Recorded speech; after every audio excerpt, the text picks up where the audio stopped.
आत्मवंदन masters, आप सभी को अहम ब्रह्मास्मि ध्यान के सत्र में स्वागत है।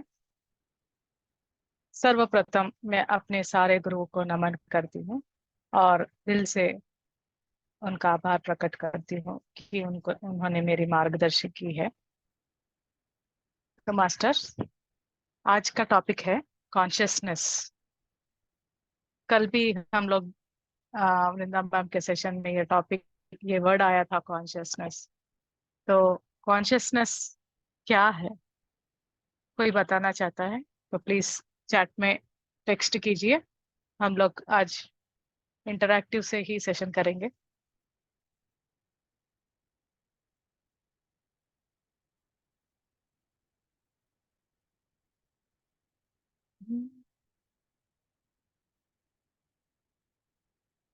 कोई हैंड राइज कीजिए अगर बताना चाहता है तो।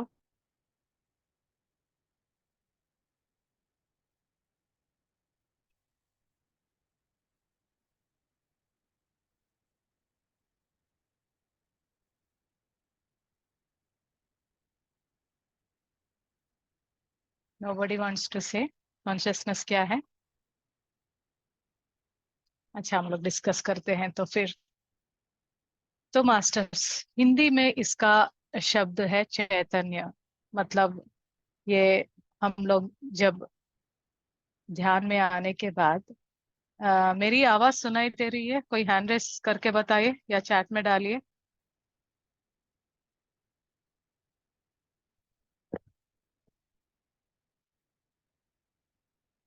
Okay, thank you thank you thank you. तो मास्टर्स, हम लोग ना जब कॉन्शियसनेस की बात करते हैं तो हम लोग क्या बोलते हैं? अरे वो कॉन्शियसनेस में काम किया है। मतलब इतना वो वर्ड ऐसे चीजों में हम लोग यूज करते हैं जहां हम लोग अपनी पूरी जानकारी से कुछ काम करते हैं। जैसे समझिए, एक उदाहरण के लिए, सपोज आपने कार ड्राइविंग कर रहे हो। तो कार ड्राइविंग या कोई मोबाइल फर्स्ट टाइम या कोई भी ऐसी नई चीज को जब आप उसके ऊपर काम करते हैं तो कैसे काम करते हैं?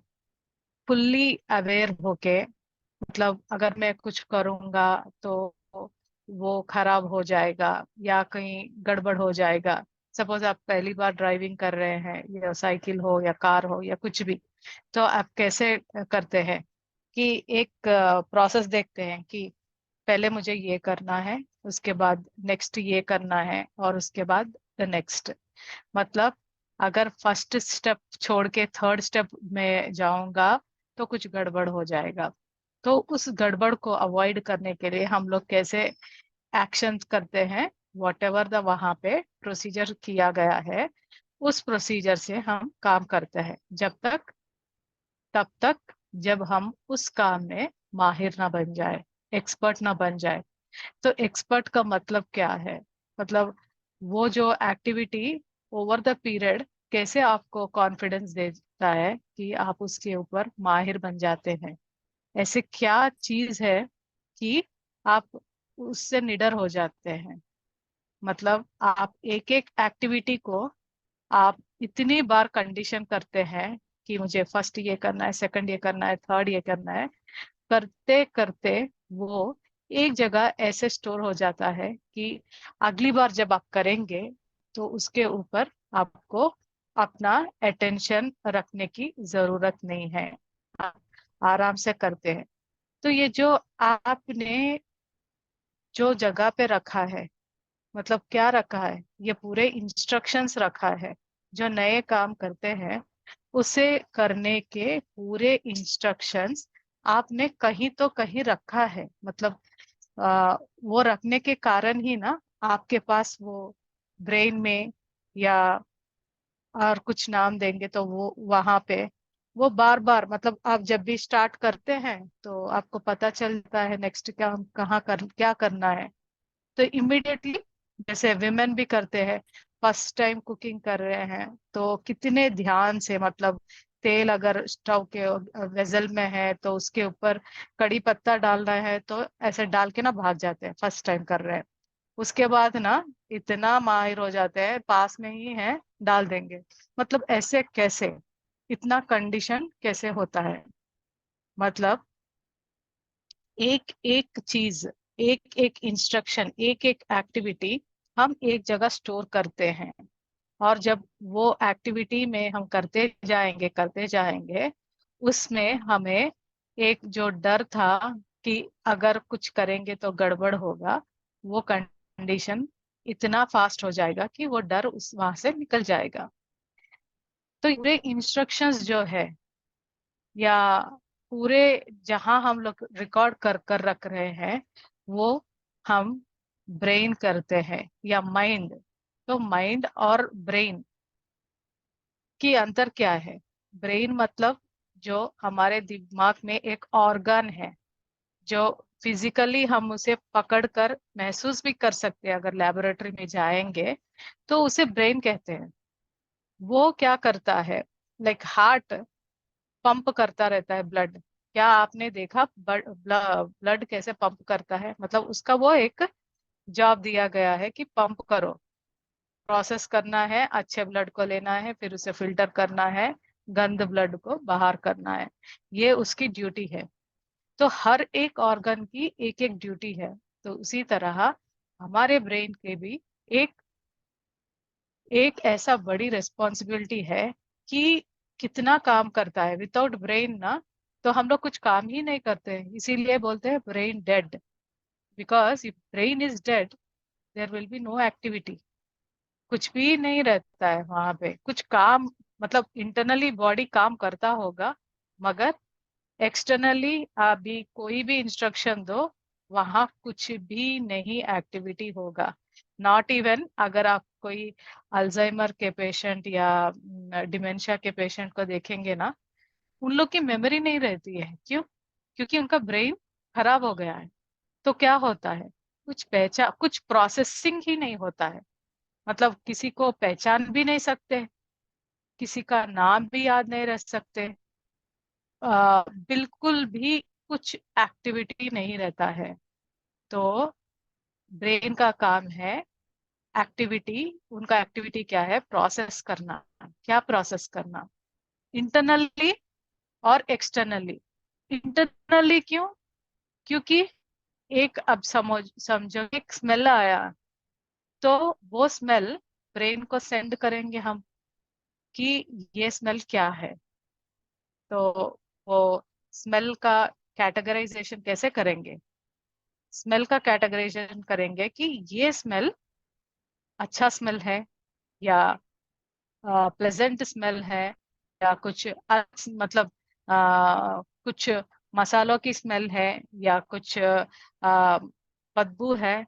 तो वो कैटेगराइजेशन कैसे हमारा स्मेल हम लोग कर रहे हैं, that is also from brain. Brain, जब हम स्मेल लेंगे, तो वो ब्रेन को सेंड करेंगे, वहां से प्रोसेसिंग होगा, एंड वहां से फिर वो रिजल्ट देगा कि आउटपुट, कि this is what it is. यहाँ तक तो आपको समझ में आ गया कि ब्रेन की फंक्शनैलिटी क्या है। तो अभी माइंड क्या है और कॉन्शियसनेस क्या है? कॉन्शियसनेस में हम लोग हर एक चीज, मतलब हर एक, वॉट एवर, आप बचपन से लेके अभी तक जो भी कर रहे हैं, वो कैसे कर रहे हैं? मतलब आपको इंफॉर्मेशन कैसे आ रहा है? समझिए, सुबह उठे हैं, सुबह उठने के बाद क्या करना है, ये कहाँ से आपको पता चलता है? या कुछ प्लानिंग करनी है तो कैसे करनी है? या किसी के ऊपर, मतलब आप किसी को देखे हैं तो उसके बाद वो देखने के बाद कुछ ओपिनियन आ रहा है, तो ये सब कहाँ से आ रहे हैं और कैसे हम लोग ये एक्टिविटीज कर रहे हैं? साउंड्स नहीं आ रहा है? मास्टर्स, मेरी आवाज नहीं आ रही है? कोई हैंड रेस करके बताए।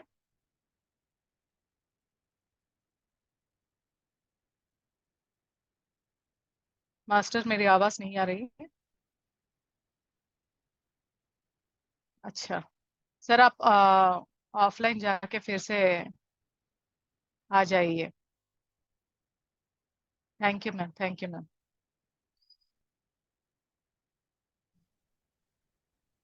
जी मैम। बोलिए। आ रहा है मैडम, आवाज आ रही है। अच्छा ठीक है। थैंक तो thank you masters, thank you for the response, thank you. तो कहाँ से आ रही है एक एंड ईच एंड एवरीथिंग? सब कुछ आपके थॉट से आ रहा है मास्टर। तो ये थॉट्स कहाँ से आ रहे हैं, वो कैसे कंडीशन करते हैं?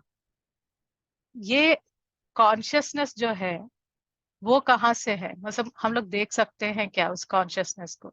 जी नहीं। ये कॉन्शियसनेस जो है वो इंटरनली और एक्सटर्नली जो भी हम लोग अवेयर होते हैं या अलर्ट होते हैं, हर प्रति एक चीज को लेके, उसे हम कॉन्शियसनेस बोलते हैं। जैसे we if we do with very cautiously something, तो मतलब हमको इनपुट पता है, उसका प्रोसेसिंग पता है और आउटपुट भी पता है, तब हम कॉन्शियसनेस में हैं। तो ये इनपुट जो है, ये इनपुट कहाँ से आ रहा है? ये इनपुट कहाँ से आ रहा है?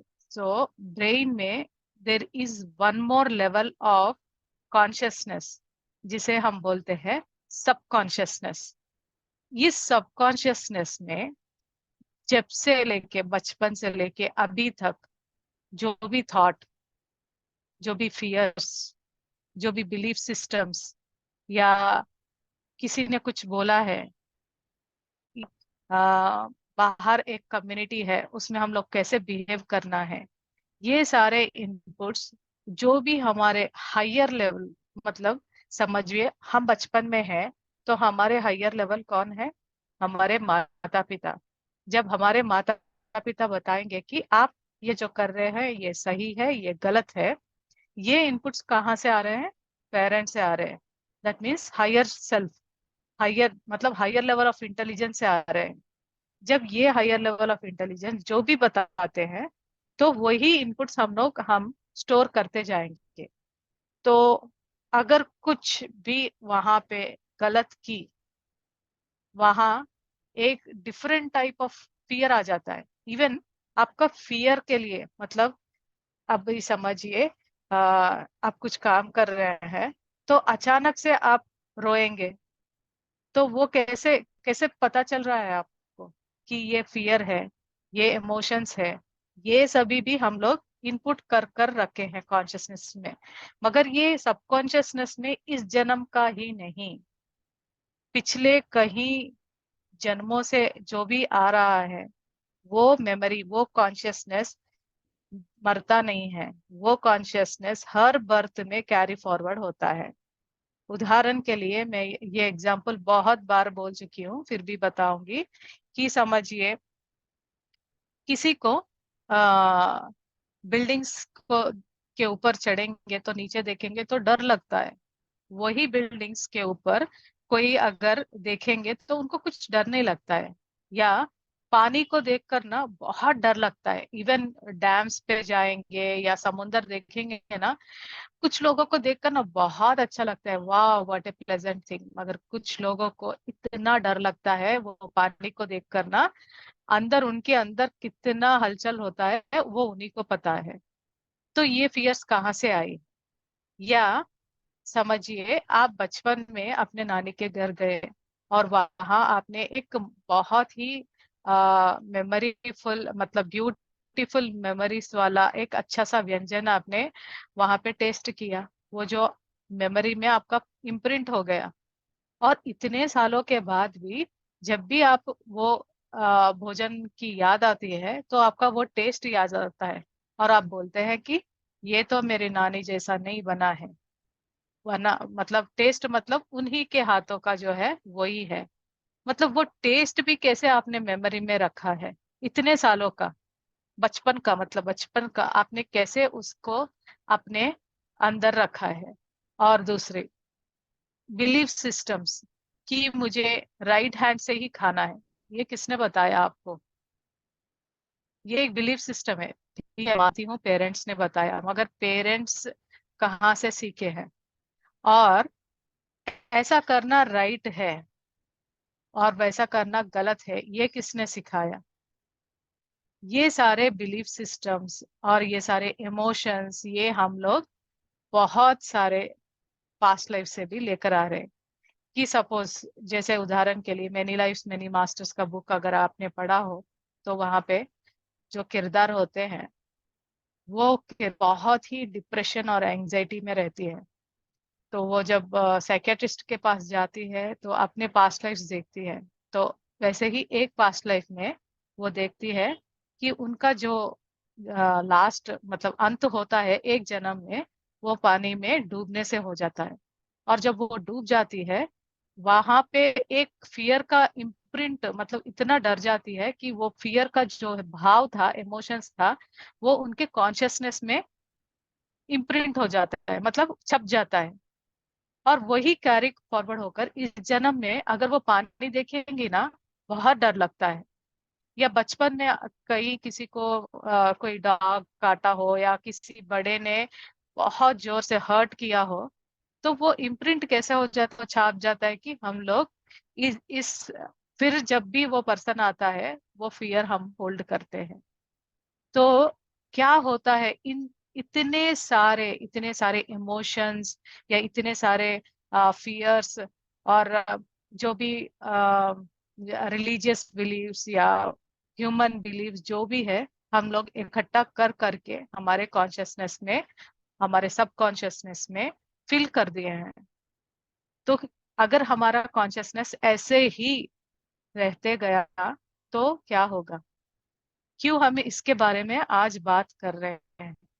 क्योंकि जब आपके पास इतने सारे इमोशंस हैं, ठीक है, इतने सारे इमोशंस हैं और भरते ही जा रहे हैं, भरते ही जा रहे हैं, तो आप अगर नया कुछ इंफॉर्मेशन डालना है तो कैसे डालेंगे? ऑलरेडी आपका मेमोरी फुल है। और एक अच्छा कॉन्शियसनेस या सॉरी अच्छा इंफॉर्मेशन डालना है तो कैसे डालेंगे? जब तक आप इसी कंफर्ट जोन में, मतलब ये जो आपने ये सोच कर रखा है, बड़े बड़े लोग अभी भी, हम लोग क्या करते हैं ना, कुछ काम करेंगे तो हम लोग पहले देखेंगे ऑलरेडी वो कर चुके हैं, और बहुत ही एस्टेब्लिश्ड पीपल, मतलब सक्सेसफुल पीपल जो भी वो काम को कर चुके हैं, तो उनको ही हम लोग रोल मॉडल देखते हैं। अरे हाँ, उसने किया है तो जरूर ये करेक्ट होगा। मगर उस बैरियर को हम ब्रेक करके ना कुछ अलग नहीं करते हैं, वही करते हैं। तो कोई बात नहीं, वही गलत बात नहीं है। मगर हमारे ब्रेन को कंडीशन करना है, हमेशा कंडीशन करते रहना है, क्योंकि हमें इन सब से निकलना है। ये हम लोग इतना स्वाध्याय क्यों करते हैं? क्योंकि हमारे अंदर इतने सारे जो नेगेटिव इमोशंस हैं, जो फियर है, जो दुख है, जो तनाव है, इसके अलावा भी मोस्ट इम्पोर्टेंटली एक और चीज है, that is decision making. Decision making बहुत बहुत इम्पोर्टेंट है। क्योंकि जब समझिए एक आपके सामने इवेंट हो रहा है और आपने ऑलरेडी कंडीशन कर लिया है कि ये ऐसा सिचुएशन होगा तो मुझे गुस्सा आना चाहिए। वो ईगो की बात छोड़ दीजिए, मैं नॉर्मली बता रही हूँ। जब आपके सामने कुछ ऐसा सिचुएशन आया है, तो आप इमिडिएटली क्या बोलते हैं अपने माइंड को? You have to trigger the गुस्सा इन मी। तो वो गुस्सा आ जाएगा, फिर उसके ऊपर वो गुस्सा प्रदर्शित करेंगे, और उसके बाद एंड रिजल्ट आपको सबको पता है। या कुछ लोग डिसीशंस कैसे लेते हैं, जैसे एक, फिर से वही एग्जांपल देती हूँ, एक सिचुएशन ऐसा आया है, उसको हैंडल नहीं कर पा रहे हैं क्योंकि वहां उनका थॉट प्रोसेसिंग हो ही नहीं रहा है। उन लोग को समझ में ही नहीं आ रहा है कि क्या करना है। तो वो क्या करते हैं, माइंड को बोलते हैं, जब मेरे पास आंसर नहीं है, मुझे कुछ डिसीजन नहीं लेना है, ले नहीं पा रही हूँ, तो आपको रोना है। तो ब्रेन क्या करती? रोते बैठेगी, मतलब वहां सेंड करेगी, तो आप लोग रोते बैठेंगे। तो ये डिसीजन मेकिंग के लिए ही कॉन्शियसनेस और बहुत इंपॉर्टेंट है। क्योंकि सपोज वो सिचुएशन आया है और आप यही बिलीव पैटर्न्स में रहेंगे तो नॉर्मली वही करेंगे। वो पूरे जो भी आपने अभी तक के कंटेंट आपके कॉन्शियसनेस में भरा है। अगर आप एक एक, बहुत टाइम लगता है, क्योंकि गुस्सा क्लियर होना इज नॉट एन इजी, या ईगो में आना, जेलसी में रहना बहुत बहुत मुश्किल है। क्योंकि मैंने एक बुक में भी, शायद आप सबने भी एक योगी की आत्मकथा में मैंने पढ़ा था कि एक जेलसी जैसा एक इमोशन निकलने के लिए 10 to 40 साल, 40 बर्थ लगते हैं। तो सोचिए मास्टर्स, हमारे अंदर इतने सारे इमोशंस है, वो जिसको हम लोग ना बार बार कंडीशन करते गए हैं कि ऐसा करने से ऐसा करना है, ऐसा करने से ऐसा करना है। ये मैकेनिज्म इतना भर चुके हैं अपने कॉन्शियसनेस में, उसे निकालने के लिए हम लोग जितना भी साधना करें, जितना भी ध्यान करें, मगर जब आपके थॉट पावर और आपके डिसीजन मेकिंग में आप काम नहीं करेंगे, तो आप वही पैटर्न्स, वही चीजों में ही रहेंगे। उसे कैसे बदलना है, समझिए कि वही एक लाइफ सिचुएशन आया है। तो अब आप स्वाध्याय कर रहे हैं, एक आध्यात्म पथ में आए हैं, तो आपको समझ में आ गया है कि ऐसे सिचुएशन में गुस्सा आएगा। तो वहां आप अभी नया कैसे करेंगे? आप कंडीशन करते हैं, जैसे बहुत लोगों ने भी बताया होगा ना, जब भी आपको गुस्सा आता है, प्लीज काउंट 1 to 10, या कुछ ऐसे करो, वहां से निकल जाओ। तो या कुछ काउंट करते जाओ, या किसी को याद कर लो, या कुछ जोक ऐसे करो। मतलब ये सारे मैकेनिज्म्स हम क्यों कर रहे हैं? क्योंकि वो बिलीव पैटर्न को ब्रेक करने के लिए। और जब वो बिलीव पैटर्न ब्रेक करने के लिए ये सब करते हैं, और इसके लिए मेहनत करने वाले बहुत ज्यादा है। जितना ज्यादा मेहनत करेंगे ना, वो आपके सब कॉन्शियसनेस में से निकल जाएगा। तो इसलिए ना ध्यानिया क्या बोलते हैं, मुझे पहले बहुत गुस्सा आता था, अभी ना मुझे गुस्सा नहीं आ रहा है। तो कैसे गुस्सा नहीं आ रहा है? क्योंकि ऐसे ही नहीं, वो लोग बहुत उसके ऊपर प्रैक्टिस करने के बाद वो बिलीफ सिस्टम को निकाल दिए हैं। तो मास्टर्स, आप जितने भी आपके इमोशंस या बिलीफ सिस्टम्स है, उसको एक एक करके, एक एक करके आपके जीवन से निकालते रहेंगे, तो क्या होगा? मतलब क्यों करना है? जैसे बहुत ही इंटेलिजेंट पीपल होते हैं ना, मैं जैसे बोलती हूँ, जो क्वेश्चन करते हैं, those people are very intelligent, कि पूछते हैं कि हम लोग ऐसे निकालेंगे तो क्या होता है, क्या मतलब इसके बाद क्या है, तो क्यों निकालना है? इसके बाद क्या होता है? जब ending is the beginning of something, beginning is ending of something, तो हम लोग क्या बिगिनिंग कर रहे हैं? बिगिनिंग कर रहे हैं समझने की, इसके परे क्या है। जब हमारा कॉन्शियसनेस पूरा एम्प्टी कर सकते हैं क्या? कर सकते हैं, निकाल सकते हैं। अच्छे थॉट्स को सेंड करके उसे रिवायरिंग कर सकते हैं। तो ऐसे रिवायरिंग करने के बाद क्या होगा? तो क्या होगा मास्टर्स, ऐसे रिवायरिंग करने के बाद? ऐसे रिवायरिंग करने के बाद हमें पता चलता है कि आपकी जो कॉन्शियसनेस है ना, जहाँ पे आपने इतना पूरे इमोशन, बिलीफ सिस्टम्स, ये जो फुल भर भर के रखा है, वही कॉन्शियसनेस मेरे में भी है, या जो भी 42 पार्टिसिपेंट्स है उन सभी में भी वही कॉन्शियसनेस है। उन लोगों में भी यही इमोशंस है।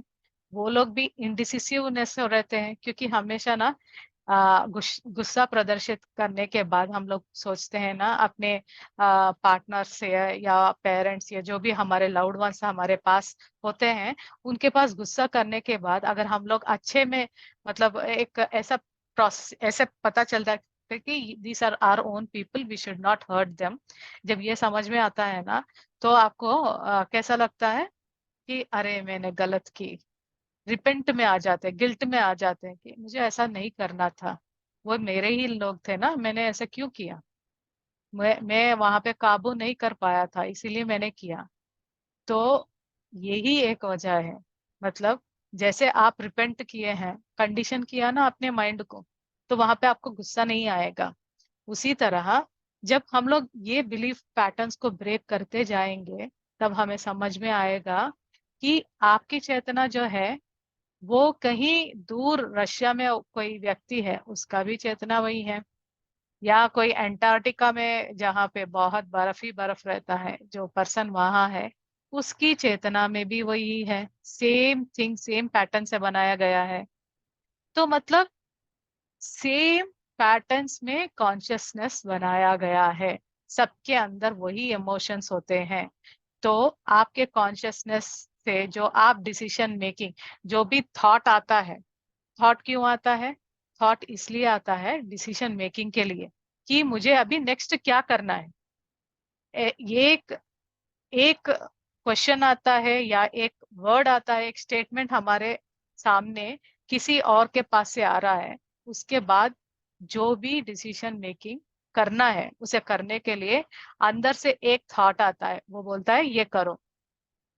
उस थॉट को अगर हम इतना ज्यादा उसे प्रैक्टिस कर करके सही डिसीजन मेकिंग, मतलब सही डिसीजन मतलब हम लोग वननेस की बात करते हैं तो फिर सही गलत, जी नहीं मास्टर, सही डिसीजन मतलब जहां सिर्फ और सिर्फ प्रेम या प्यार रिफ्लेक्ट होता है, that is the right decision.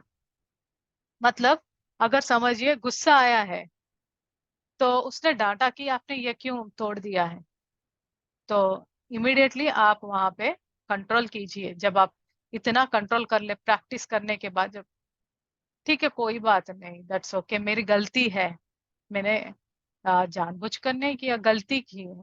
या किसी ने ऐसे ही, तुम कुछ भी नहीं करती हो, दिन भर ना बैठी रहती हो, ऐसा कहा, ट्रिगर किया आपको। तो आपको पता ना आपके आपका जो पोटेंशियलिटी है या आप क्या हो, आप क्या क्या कर सकते हो, किसी ने कुछ बोल दिया तो आप वो दिल पे कैसे ले सकते हैं? तो वहां डिसीजन कैसे लेना है? वो थॉट आया, that's okay, he is ignorant, he is ignorant of my potentiality, maybe he is busy, I should not react because he is my loved one, उसने ऐसे ही गलत की है। और देखो, उसको उनके गुस्से पे काबू है, at least I have my control on my anger, ठीक है कोई बात नहीं, बोल दिया, ठीक है, मुझे पता है ना, मुझे पता है कि क्या है। अगर आपको बताना भी है तो एक राइट टाइम देखकर उनको बताइए कि ऐसा नहीं है, आपको ऐसा नहीं बोलना चाहिए था, मुझे आई गॉट हर्ट, मतलब मुझे अच्छा नहीं लगा वहां पे, बोल सकते हैं। इससे क्या होता है, एक घर में हारमोनी बढ़ती है। तो आपका कॉन्शियसनेस मेरा कॉन्शियसनेस सेम है, तो एक फैमिली में इतना लविंग एटमॉस्फेयर होगा। तो कहीं दूर बैठे रशिया में जो है, उनके अंदर भी वही चेतना है। तो हम सब लोग एक ही कॉन्शियसनेस के हैं ना। तो फिर क्योंकि हमारा सब, हमारे बॉडी सब सेम है, तो हमारी कॉन्शियसनेस भी सेम है। और हम सब एक अम्ब्रेला के अंडर है, मतलब वो, मतलब हर चीज में एक कॉन्शियसनेस है। तो एक हम जो रहते हैं वो पूरे धरती या यूनिवर्स, जो भी आप नाम लो, उन सब का भी एक कॉन्शियसनेस है। उन सभी में हम छोटे छोटे छोटे पार्टिकल्स जैसे, हमारी भी सब में जो छोटी छोटी कॉन्शियसनेस है, ये सब छोटी छोटी कॉन्शियसनेस में जब सिर्फ और सिर्फ form of light and love निकलता है, तो इमेजिन कीजिए मास्टर्स, आपका घर, आपका कम्युनिटी, आपका एटमॉस्फियर, आपकी धरती, आपका ब्रह्मांड, everything will be in the form of love and light. और उस लव एंड लाइट के लिए अभी तक के जो भी आपके सबकॉन्शियसनेस में इतना भर पड़ा है, बिलीफ सिस्टम्स, डिस्पेयर, मतलब कोई गया है, सपोज आपके लाउड वंस आपके छोड़कर चले गए हैं, तो आप दुखी में ही रहते हैं पूरे दिन। तो वो दुखी से ना क्या होगा, उसके मतलब दुखी रहने से क्या होगा, बहुत सारे ऐसे डिसीशंस लेना हो या घर में भी प्यार का एक एटमॉस्फेयर नहीं रहता है। और वैसे रहने से क्या बेनिफिट है वो भी सोचना पड़ेगा। एक बिलीफ सिस्टम है, ठीक है, 1 day 2 days 3 days 4 days okay, but we are staying with different conscious people. If you are spreading the grief, that grief will, सभी के जो भी घर में है सभी के अंदर भी वही ग्रीफ रहेगा। नो मैटर, आपको हंस हंस के नहीं रहना है, but at least you have to come out of it. That come out of it के लिए आपका डिसीजन मेकिंग इंपॉर्टेंट है, राइट थॉट्स दीजिए। राइट थॉट कैसे? ठीक है मुझे ऐसा है, ओके कोई बात नहीं, अभी मैं मेरी लाइफ को एक अच्छे पर्पस के लिए यूज करूंगी, मेरे माइंड को इतना कंडीशन करूंगी कि ऐसे वाले चीज आएंगे तब मैं न्यूट्रल रहूंगी, नॉर्मल रहूंगी। ओवर इमोशनल या ओवर रिएक्टिव ऐसे वाले नहीं रहेंगे। मतलब एक साक्षी भाव से काम करूंगी कि हाँ मैं ये काम कर रही हूँ, तो इससे कितने सारे लोगों को इफेक्ट हो रहा है, whether you doing it good और बैड। अगर आप एंग्री है, तो एंग्री का रिएक्शन जब आता है, तो किस किस के ऊपर आप वो रिएक्शन कर रहे हैं, उनके ऊपर कौन सा इफेक्ट होगा, वो जब आपको साक्षी भाव में देखेंगे तो वो रिएक्शन नहीं देंगे। You will take control, take pause की नो, ओल्ड पैटर्न्स में मुझे नहीं रहना है। मेरे ओल्ड पैटर्न्स पूरे मैं निकाल दूंगी, मैं रीवायरिंग करूंगी, रिकंडीशनिंग करूंगी। जब भी मेरा कॉन्शियसनेस हर टाइम में, देखिए एक और एग्जांपल बताऊंगी। सपोज आप एक गैजेट या कोई वस्तु खरीदे हैं, या फ्रिज खरीदे, कार खरीदे हैं, और उसको सर्विसिंग नहीं कर रहे हैं, मतलब उसको क्लीन नहीं कर रहे हैं, उसी को यूज कर रहे हैं सालों से, क्या होगा? उसमें जमा हो जाएगा, रस्ट जमा हो जाएगा उसमें, कुछ भी। इवन आवर बॉडीज ऑल्सो, हम लोग सिर्फ खा रहे हैं, सिर्फ खाते ही जा रहे हैं, हम लोग we are not doing any work, तो क्या होगा? पूरे बॉडी में डिजीजेस आने लगेंगे, क्योंकि काम नहीं कर रहा है ना, कंडीशन नहीं कर रहे हैं, सर्विस नहीं हो रहा है। जब बॉडी का सर्विस नहीं होगा तो ऑब्वियसली डिजीज आएंगे। जब हमारा फ्रिज खराब, कंडीशन नहीं, सर्विस नहीं करेंगे, तो उसका भी रस्ट फॉर्म होगा, वो भी खराब होते जाएगा। Every object if you don't condition, वो खराब हो जाएगा। वैसे ही हमारे कॉन्शियसनेस में इतने सालों से, इतने पास्ट लाइफ से, हम इतने सारे fears, sorrows, dogmas, belief systems ऐसे लेकर आ रहे हैं, जो कहीं अच्छे के लिए नहीं जा रहे हैं, वो हमें फिर से वही पैटर्न्स में लेकर जा रहे हैं। तो वो क्या फायदा हमारे इवॉल्वमेंट में? कुछ फायदा नहीं है ना। तो हम जब हमारे कॉन्शियसनेस को कंडीशन करें, तो कैसे कंडीशन करें? जो, जैसे मैंने बोला कि एक डिसीजन मेकिंग के लिए आपके थॉट्स इंपॉर्टेंट है, तो जैसे बोलते हैं you are the co creator of your real, I mean you are the co creator of your life. मतलब आप जो भी आपके जीवन में लाना है, वो आप ही लेकर आ सकते हो। अभी ये ओल्ड बिलीफ सिस्टम्स को भी निकाल कर नए बिलीफ सिस्टम्स के लिए लाने के लिए भी वो आप ही का डिसीजन होगा। तो आप कैसे कंडीशन करेंगे? एवरी थॉट से।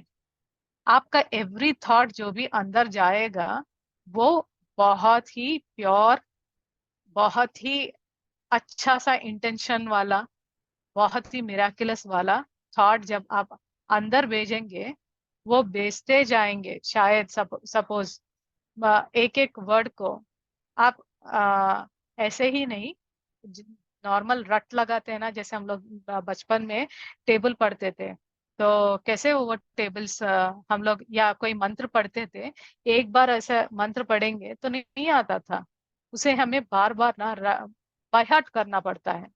तो उसी तरह आपके अंदर एक चेंज लाना है, तो आपको पसंद या ना पसंद, वो पीपल में think it is very silly, why हम लोग इतना रट लगा रहे हैं। जो कुछ समझे वो उनको लिए छोड़ दीजिए। आप आप में चेंज लाना है, तो वो बार बार, बार बार जब आप बोलते जाएंगे, वो बिलीफ सिस्टम फॉर्म हो जाएगा अच्छे के लिए। मतलब मुझे ये टाइम में गुस्सा नहीं करना है, I need to look at it, I have to control my self.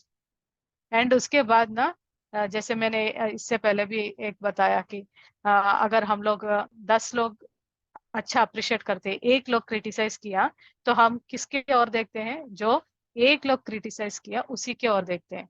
तो at that time you have to again say that I love myself, I love myself, I know what I am very strong, everything I can create. ऐसे वाले शब्द जब आप अंदर भेजते रहेंगे, तो वो रियलिटी में आएंगे। तो यहाँ पे क्वेश्चन पूछना है कि वो रियलिटी में कैसे आते हैं, लॉ ऑफ अट्रैक्शन कैसे काम करता है, आपका मैनिफेस्टेशन कैसे काम करता है, वो यूनिवर्स तक कैसे पहुंचता है। तो बहुत, इसका मैंने, जब मैं भी साधना कर रही थी, मैं भी स्पिरिचुअलिटी में आई थी, तो स्पिरिचुअल दिस बात में मुझे भी ये क्वेश्चन ना बहुत अंदर से आ रहा था कि कैसे मैनिफेस्टेशन होता है। मतलब मैंने आज suppose if I say something that I want to be strong, तो या आई लव माई सेल्फ, या मुझे ऐसा ऐसा अफर्म करती हूँ कि मेरे पास ना बहुत सारे ऐसे अच्छे अच्छे गैडजेट्स है। ये भी एक मैनिफेस्टेशन है कि मेरे पास बहुत, इफ आई लाइक गैडजेट्स या इफ आई लाइक आईफोन, तो मैं ऑलरेडी उसे मैनिफेस्ट करूंगी कि आई हैव दैट आईफोन। तो ये कैसे होगा, मतलब कैसे ये यूनिवर्स बोलते हैं, हम सब लोग यूनिवर्स को ही बोलते हैं, तो यूनिवर्स कैसे हमें देता है। तो ये जब मैंने ये बात में आई थी, वो क्वेश्चन आया था, तो तब बाद में मुझे मतलब मास्टर्स ने ही हेल्प की कि जब भी एक थॉट आता है, हमारे 7 शरीर जैसे हमने पढ़ा है, वीडियोस में भी है, किसी को नहीं पता है तो एक बार वीडियो प्लेलिस्ट में जाकर देखिए, बेसिक्स ऑफ मेडिटेशन में, कि 7 शरीर कैसे होते हैं। तो हमारे every object in the universe has some consciousness, तो हमारे 7 शरीर को भी कॉन्शियसनेस है।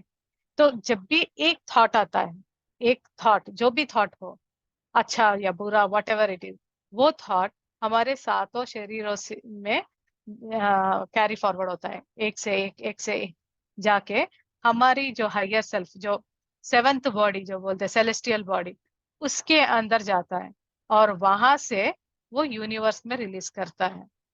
और मैनिफेस्टेशन भी वहीं से हमें मैनिफेस्टेशन होता है। तो मास्टर्स, एक एक बॉडी में जब ट्रैवल होता है थॉट्स, तो वहां का जो प्रोग्रामिंग है वो कैसे होता है। एक एक बार अगर आप नकारात्मक बोलेंगे तो वो नकारात्मक ही आपको देगा। एबंडेंस कैसे काम करता है, मतलब मैंने कई लोगों को भी बताया है, फिर से बताऊंगी कि आपने समझा कि आई एम हेल्दी, तो आपने एक स्पून में यूनिवर्स के सामने ऐसे रखा कि आई एम हेल्दी, तो यूनिवर्स एक पॉट फुल ऑफ हेल्थ आपको देगा। ठीक है, समझिए, एक पॉट फुल ऑफ वेल्थ आपको, हेल्थ आपको देगा। फिर उसके बाद 2-3 दिन के बाद कोई आकर पूछेगा हाउ आर यू, तो बोलते हैं अरे क्या बताऊं, मेरे ऐसी सिचुएशन है, हेल्थ ऐसा हो गया वैसा हो गया, ऐसा बोल देंगे। तो ऐसा हो गया वैसा हो गया, now this thought has released to the universe, ऐसा हो गया वैसा हो गया, मतलब it is not understanding, then वो भी वही सेंड करेगा, ऐसा हो गया वैसा हो गया। मतलब बॉडी इज नॉट बैलेंस में है, बैलेंस नहीं है, तो कैसा हो गया, ऐसा हो गया वैसा हो गया, दैट विल बी सेंट, तो बॉडी में डिफरेंस आएगा। तो इसीलिए, और एक बुक भी है मास्टर्स, रॉबिन शर्मा, अगर आप सबको पता है तो, the monk who sold his Ferrari, वो बुक में भी जब वो रॉबिन शर्मा जाते हैं हिमालयस में, देखते हैं कि एक ऋषि, उनके अंदर एक ऐसे नेगेटिव थॉट आने पर ना कितने माइल्स भागते हैं, क्योंकि खुद को वो पनिश करते हैं। और वो ठंडे बर्फ में ना, उस ठंडे बर्फ के पानी में नीचे खड़े होके वो अपने आप को एक नेगेटिव थॉट के बदले में इतना सारे अफर्मेशन सेंड करते हैं। और ये साइंस ना अभी की नहीं है, बचपन से ना अपने पेरेंट्स भी, कहीं ना कहीं हमारे पेरेंट्स भी सिखा रहे हैं।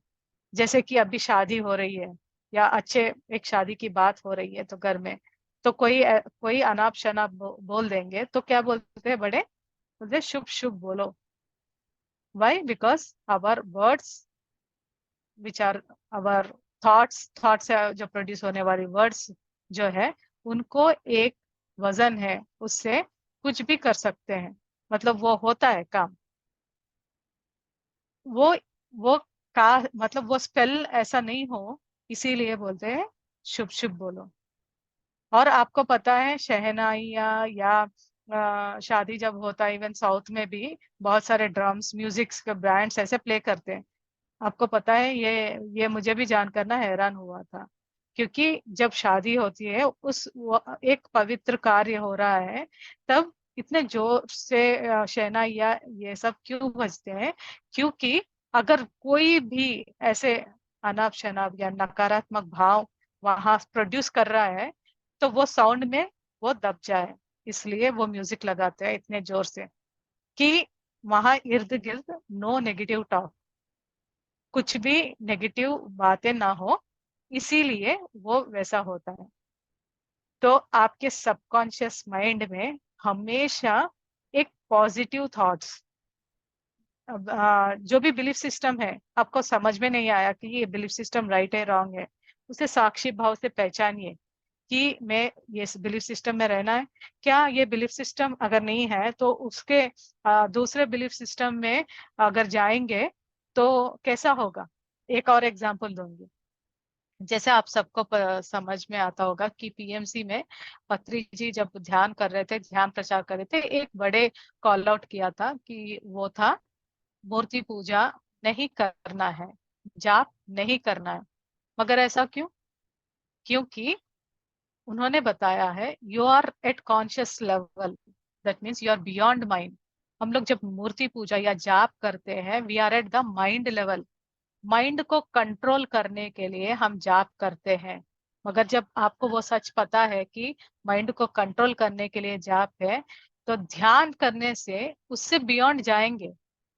और जितना ज्यादा अच्छा इंफॉर्मेशन या अच्छा कंटेंट आपके सबकॉन्शियसनेस में जाएगा, आपकी कॉन्शियसनेस बढ़ती जाएगी। इतना ज्यादा बढ़ेगा कि आप ऊपर के मतलब यूनिवर्स में जो भी अच्छे इंफॉर्मेशन है, क्योंकि जैसे जैसे आप लेवल बढ़ते जाएंगे, जैसे बचपन में है, बचपन में जो भी हमारे कंटेंट हमको मिला था वो कहाँ से मिला था? पेरेंट्स के या टीचर्स ने जो भी बताया था वहां से। और उससे भी ज्यादा जैसे अब आए हैं, तो अब उसके भी बड़े गुरु हैं। वो जो गुरु बताते हैं तो कैसा लगता है, जो अगर सपोज हम सब है और आप ही को कुछ इन्फॉर्मेशन मिला है, तो वो इन्फॉर्मेशन मिलते ही आपका माइंड कैसे ब्राइट हो जाता है, अरे ये तो मुझे पता ही नहीं था, वो ऐसा करना है। अच्छा, तो ये मुझे करना है। मतलब आपका लेवल ऑफ इंटेलिजेंस बढ़ा। कैसे बढ़ा? क्योंकि आप अभी वो छोटे बच्चे नहीं हैं। आप अब अभी आध्यात्म पथ में है, तो उस आध्यात्म पथ में जैसे जैसे आप बड़े बड़े मास्टर, जैसे बड़े बड़े गुरु से मिलेंगे, आपका कॉन्शियसनेस मतलब आपके ब्रेन का कंटेंट जो है बढ़ते जाएगा। अभी ना 2 दिन पहले एक स्टूडेंट मुझे मिला था, मतलब पहले मतलब उनको काउंसलिंग की थी, तो उनको बताया कि उनका कुछ सपना था वो डिड नॉट फुलफिल। तो we really sad to hear, he got hurted. मतलब क्यों? क्योंकि वो वहां पे ऐसे माइंडसेट बना का है कि एक स्पिरिचुअल पर्सन होके ऐसे कैसे बात कर सकते हैं। मैं इंटेंशनली की थी कि उनका लेवल क्या है मुझे जाना था। क्योंकि मास्टर्स, अभी हम लोग ऐसे बातें करेंगे तो वो सही या गलत नहीं है। हम लोग कहाँ पे हैं अभी? रा के कॉन्सेप्ट्स में हम लोग अभी नया नया कंटेंट ले रहे हैं। तो हमें ओल्ड पैटर्न जो है पॉजिटिव, ओनली पॉजिटिव टॉक करना है, ऐसा नहीं है। अभी आगे जाके भी बदलेगा, ये भी बदलेगा कि ओनली पॉजिटिव नहीं करना है, नेगेटिव भी कर सकते हैं, मगर कैसे करना है? तो बैलेंस में रहना है अभी का जो है। Everything should be in balance, negative हो या पॉजिटिव हो, आपको बैलेंस में रहना है। जब ये बैलेंस करते जाएंगे तभी आपका बहुत सारा इंफॉर्मेशन आपके सबकॉन्शियस माइंड में आएगा। और ये पूरे जो भी अभी तक है, जैसे हमने मूर्ति पूजा, बहुत लोग पीएमसी में आने के बाद मूर्ति पूजा स्टॉप कर दिए हैं क्योंकि now they are going beyond. ये पत्री जी का सेइंग नहीं था। अगर आप महाभारत सॉरी भगवत गीता में भी देखेंगे, वहां पे भी कृष्ण भगवान एक सेंटेंस, कोटि समथिंग, मुझे अभी याद नहीं आ रहा है, कि उसका मतलब तात्पर्य यह है कि आप जैसे एक नाम स्मरण, 1000 नाम स्मरण करने से एक पूजा जैसा वैल्यू होता है। 1000 पूजा करने से एक जो बोलते हैं ना होम या होमम बोलते हैं ना, वैसा वाला है होता है। एक कोटि मतलब 1000 कोटि होमम्स करने का फल जो है एक ध्यान से होता है। तो ध्यान का इतना महत्व महाभारत में भी सॉरी भगवत गीता में भी बताया है।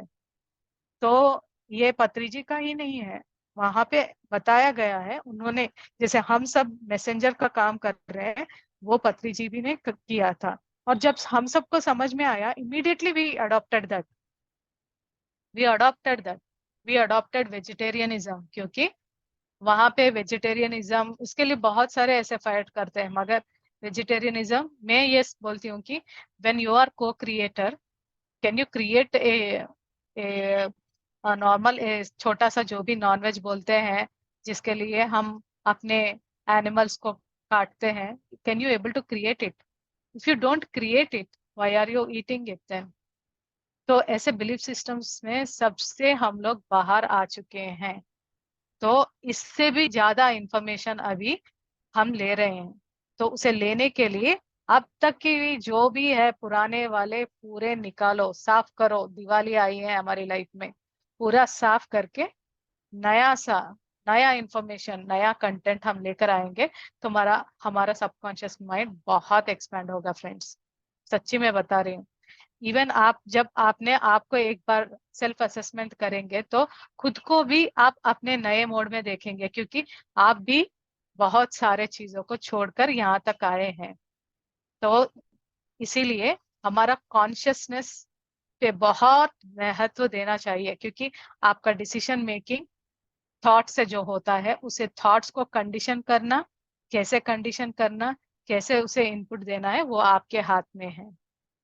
तो मास्टर्स, मैं आशा करती हूँ आप इसके ऊपर बहुत एम्फसाइज करके आपके लाइफ में आपका कॉन्शियसनेस क्लीन कीजिए, क्योंकि उससे एक रिस्पॉन्सिबिलिटी बढ़ती है कि अगर मेरे नकारात्मक भाव ना ऊपर जाएंगे तो पूरे यूनिवर्स में वो स्प्रेड हो रहा है। अगर मैं खुश हूँ, मैं एक लव एनर्जी सेंड कर रही हूँ, तो मेरे छोटे छोटे जो भी कॉन्शियसनेस है ना पूरे अर्थ में, वो सब इल्यूमिनेट होंगे। वो उन लोग का भी दिया जलेगा, उन लोग को भी लाइफ में हैप्पीनेस रहेगा।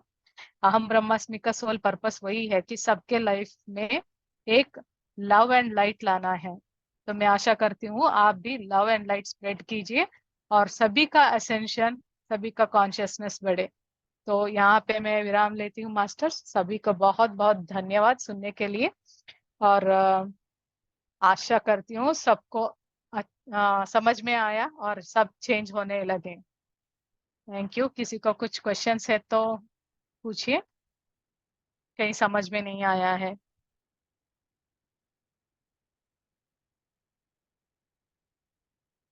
थैंक यू एवरीवन जो भी चैट में थैंक यू बता रहे हैं, सभी को थैंक यू।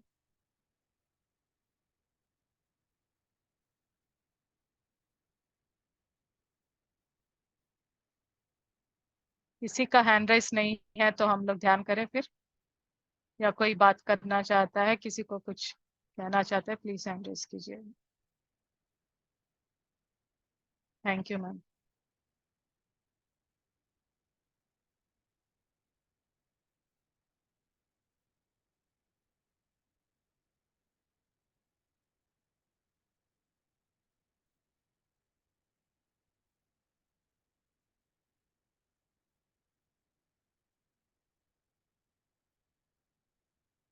ओके, चलो।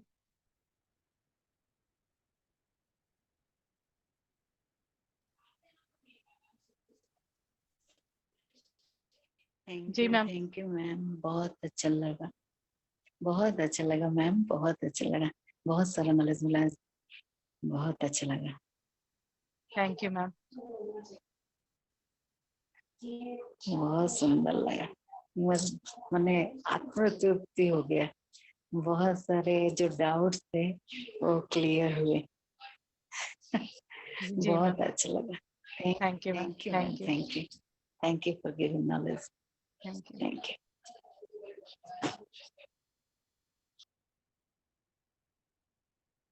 ठीक है मास्टर, सभी को अच्छा समझ में आया। तो हम ध्यान करने से भी हमारा कॉन्शियसनेस इसलिए बढ़ता है, क्योंकि जैसे ध्यान की जो लाइट है, जो ऊर्जा है, उससे हमें इंफॉर्मेशन मिलती है। जैसे इंफॉर्मेशन मिलती है तो हम ना राइट राइट वे में जाते रहते हैं। उससे हमारा कॉन्शियसनेस बहुत एक्सपैंड होने लगता है।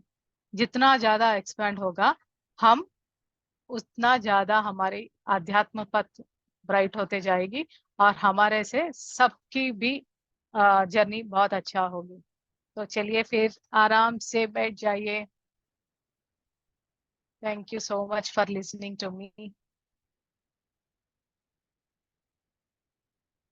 बहुत सारे पैटर्न्स, मतलब आजकल ना बहुत लोग ना जूम चलाना भी डरते थे पहले, कभी कभी, या कैमरा के आगे आने भी आना भी डरते थे। वो पैटर्न्स ब्रेक करके, मेरा मेरा एक्सपीरियंस मैं बता रही थी। मैं भी 1 साल या 2.5 साल पहले मैं भी बहुत डरती थी कि कैमरा से आने से क्या लोग सोचेंगे, क्या वो करेंगे। मगर जब समझ में आया कि मुझे क्या करना है, तब वो पैटर्न्स को मैं चेंज करती गई। तो मास्टर्स में इसलिए बता रही हूँ कि आप में भी ना बहुत लोग ऐसे डरते हैं कि ऐसे करेंगे तो कुछ लोग सोचेंगे, कुछ करेंगे। पहले डर निकालिए, वो पैटर्न को ही बदलिए, पहले करते जाइए। अपने कंफर्ट जोन में जो भी काम कर रहे हैं उससे उससे बाहर आके रोज एक ऐसा चैलेंज अपने आप को करके उस कंफर्ट जोन से बाहर आके काम कीजिए। फिर देखिए, मुझे ऐसा सीखना है, जूम सीखना है, या मुझे एक मंत्र नहीं आता है, मैं मंत्र सीखूंगी, या सिंगिंग नहीं आता है, सिंगिंग सीखूंगी। Don't limit your yourself कहीं पे भी इतना लिमिट में मत रखिए अपने आप को। आप असीमित हो, अनंत हो। तो अनंत की ओर अगर आपकी जर्नी है, तो ऐसे ही करना है, वैसे ही नहीं करना है। आपको सिर्फ साड़ी ही पहनना है, जीन्स नहीं पहनना है। सभी बिलीफ सिस्टम्स अपने आप में है मैम।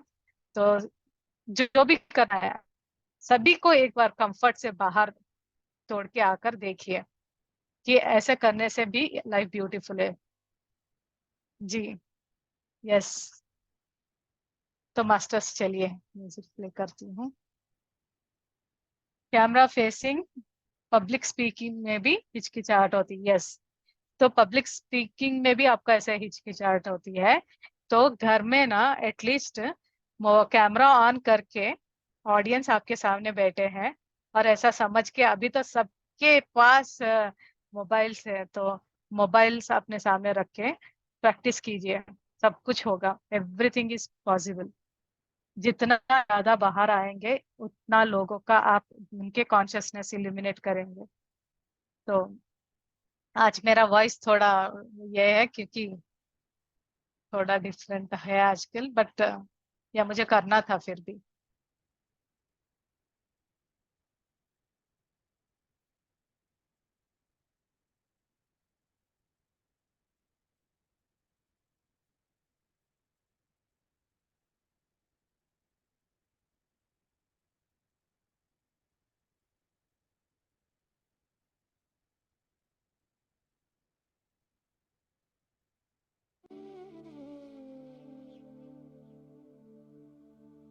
तो मास्टर्स आराम से बैठिए।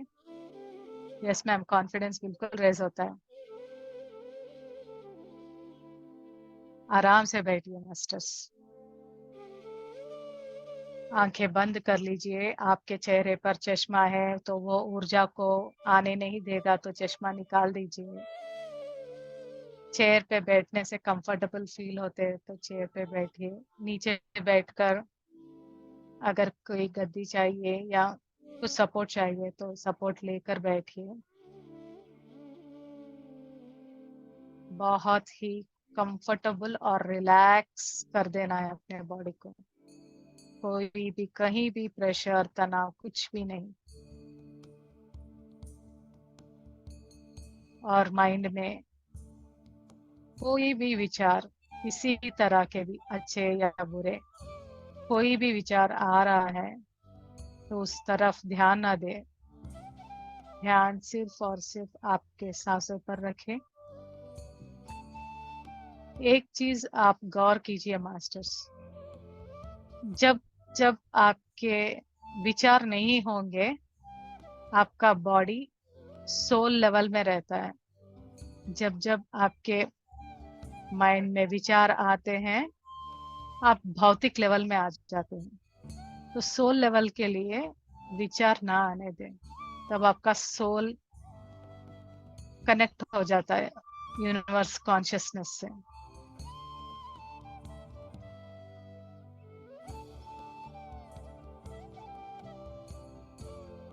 हम अपने ब्रेथ को कंडीशन करेंगे। Take deep breath.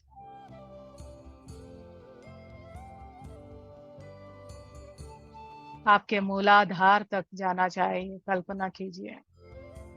2 मिनट्स रोके रखिए आपके ब्रेथ को, फिर धीरे से छोड़ते जाइए।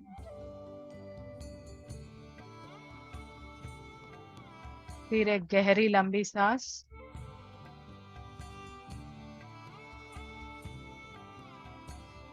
फिर धीरे से छोड़ते जाइए।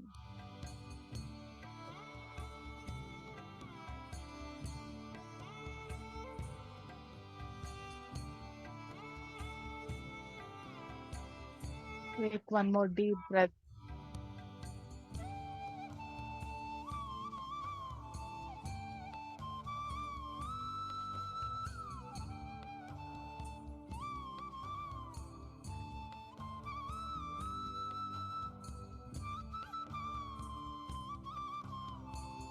धीरे धीरे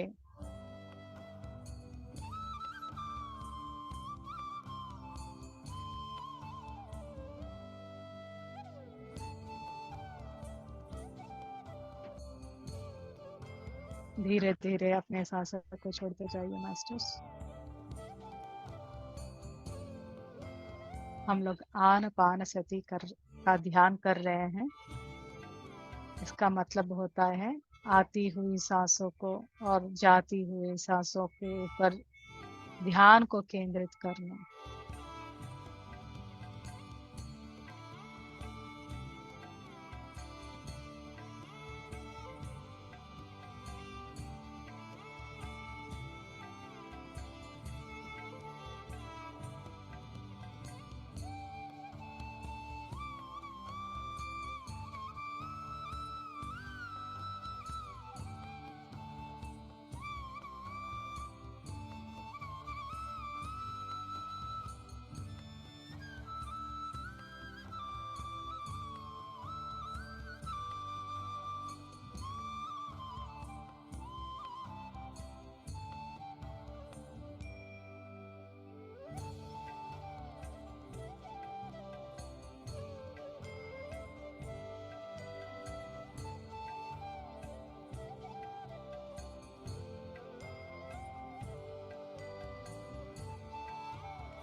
आपके मन को शून्यता पे लेकर जाइए मास्टर्स।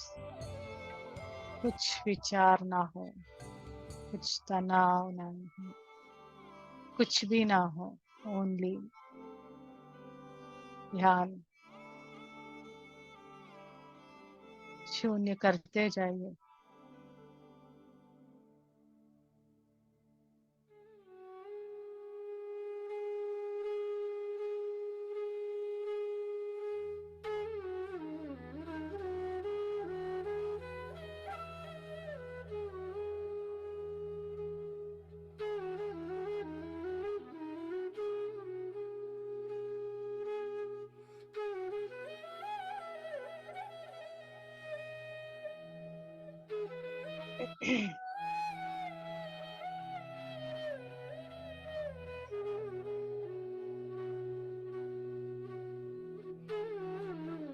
जितना ज्यादा आप शून्यता में जाएंगे, उतनी आपकी कॉन्शियसनेस उस यूनिवर्सल कॉन्शियसनेस से करीब जाते रहेगी।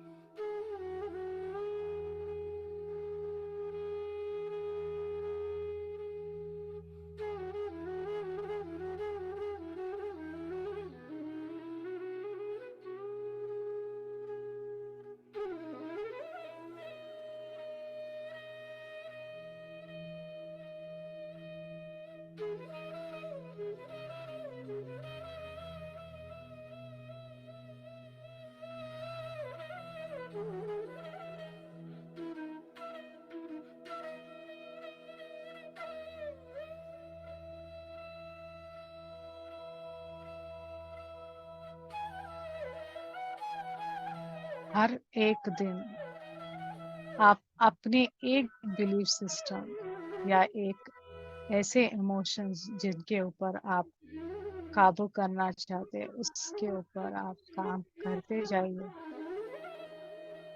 हर एक पैटर्न को आज से आप ब्रेक करने की कोशिश कीजिए कि आप वो ही पैटर्न्स में नहीं रहना है।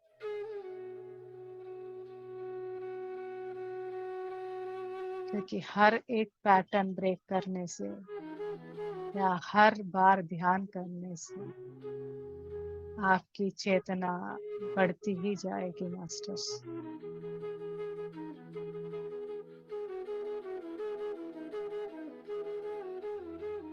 जैसे जैसे आपकी चेतना बढ़ेगी आप उतने ही करीब जाएंगे उस हायर सेल्फ की ओर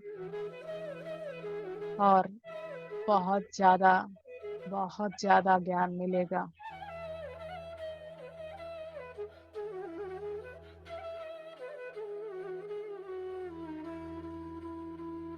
उस अनंत ज्ञान की तरफ हमारी चेतना को लेकर जाएंगे। हर बार हम ध्यान में बैठेंगे यही संकल्प ले लीजिए कि हम उस अनंत चैतन्य में, अनंत चेतना में, उस अनंत ज्ञान की तरफ बढ़ रहे हैं।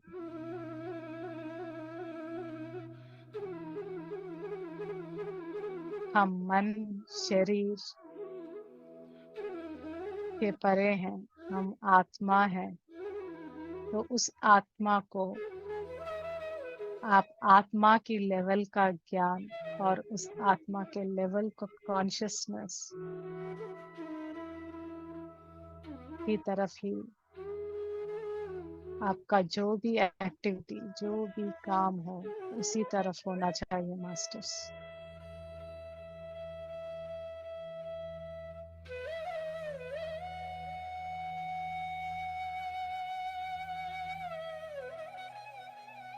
हम सबकी लाइफ बहुत बहुत ब्यूटीफुल है। हम उस अनंत रचयिता के ब्यूटीफुल बच्चे हैं। तो हमारे जीवन में भी सिर्फ और सिर्फ प्यार ही रहना चाहिए। हर बातों में प्यार, गुस्से में भी प्यार, जेलसी में भी प्यार, सब कुछ प्यार आपके पूरे घर में, फ्रेंड्स में, हमेशा आपके ऑरा में भी सिर्फ और सिर्फ प्यार ही नजर आना चाहिए।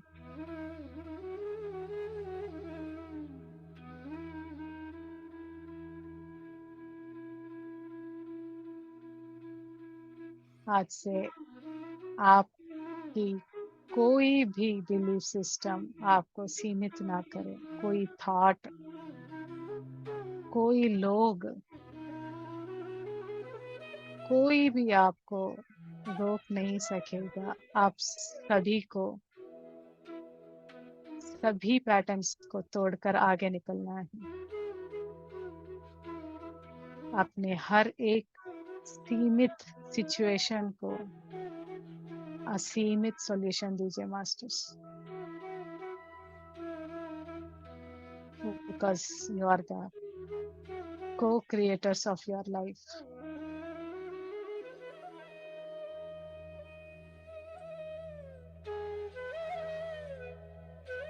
Be with the breath.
महसूस कीजिए उस विश्व शक्ति।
बहुत अच्छा ध्यान हो रहा है मास्टर्स। आप अपने बिलीफ सिस्टम्स को ब्रेक करके अपने जीवन में फिर से ध्यान लेकर आए हैं। उसके लिए आप सेल्फ अप्रिशिएट कीजिए कि आपने एक बिलीफ सिस्टम ब्रेक कर दिया है और आपकी चेतना इतना ज्यादा बढ़ रहा है।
Be with the breath, masters.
आती हुई सांसों पर और जाती हुई सांसों पर ही ध्यान को केंद्रित कीजिए मास्टर्स। आंखें बिल्कुल भी ना खोलिए। बहुत अच्छा ऊर्जा प्राप्त हो रहा है। आपके ऊर्जा को आपके शरीर के कण कण में महसूस कीजिए। अगर ज्यादा ऊर्जा हो रहा है तो ग्राउंडिंग कीजिए मास्टर्स।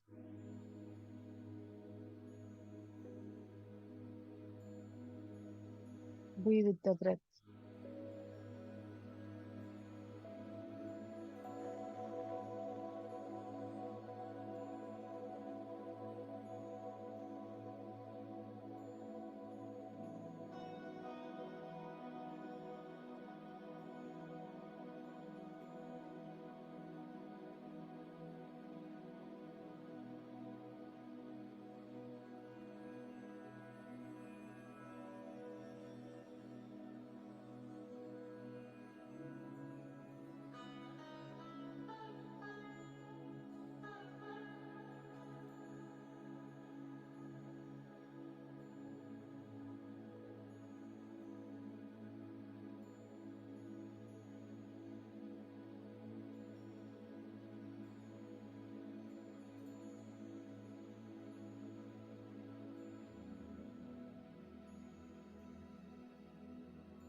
Last 10 minutes masters. बहुत ही अच्छा ध्यान हो रहा है। धीरे धीरे हम अपने भौतिक शरीर पर आ जाएंगे।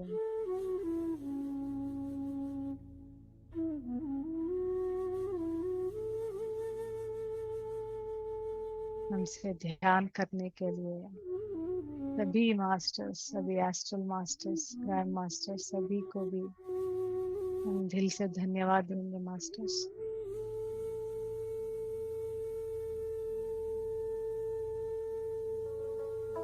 आज का सत्र, आज का ज्ञान देने के लिए उस ज्ञान देवता को भी हम धन्यवाद देंगे। अपने माता पिता, अपने भाई बहन, अपने बंधु, सभी को भी धन्यवाद देंगे हम।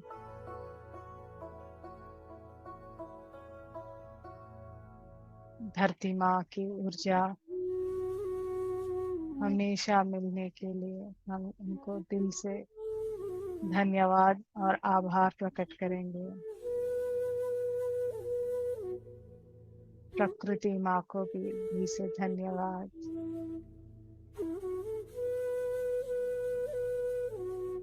ध्यान से जुड़ने के लिए इन सभी माध्यमों को भी धन्यवाद। सभी सोल ट्राइब्स,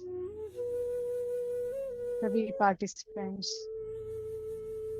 इस चेतना को हर एक दिन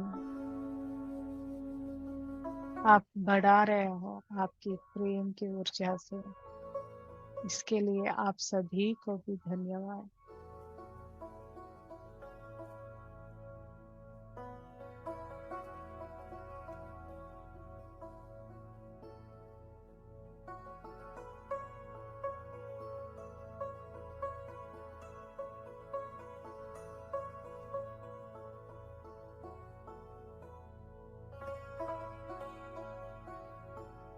धीरे धीरे अपने हाथों और पैरों को महसूस कीजिए मास्टर्स।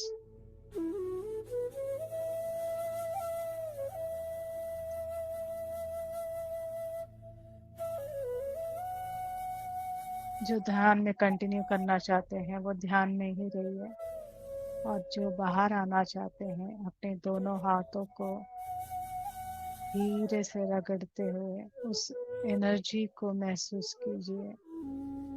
आपके दोनों हाथों के बीच में बहुत ऊर्जा रहता है। उस ऊर्जा को बैलेंस कीजिए और धीरे से अपने आंखों के ऊपर रख लीजिए मास्टर्स। 5, 4, 3, 2, 1 और एक अच्छी सी मुस्कान के साथ आपके आंखों में, आपके हाथों में आप आंखें खोलिए मास्टर्स।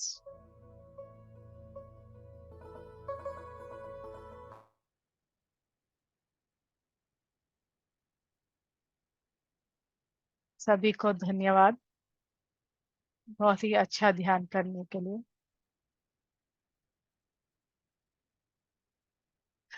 मास्टर्स अच्छा सा पानी पी लीजिए, ऊर्जा को अपने अंदर ही सीमित कीजिए। आज से हर एक पल को भी अपने ओल्ड पैटर्न्स में मत रखिए और हंसते हुए, खिलखिलाते हुए सभी को प्यार बांटिए और इसी एनर्जी से बने रहें। फिर हम कल मिलेंगे इसी एक नए स्वाध्याय के साथ। तब तक के लिए इसी ऊर्जा से रहिए। सभी को शुभ रात्रि। धन्यवाद।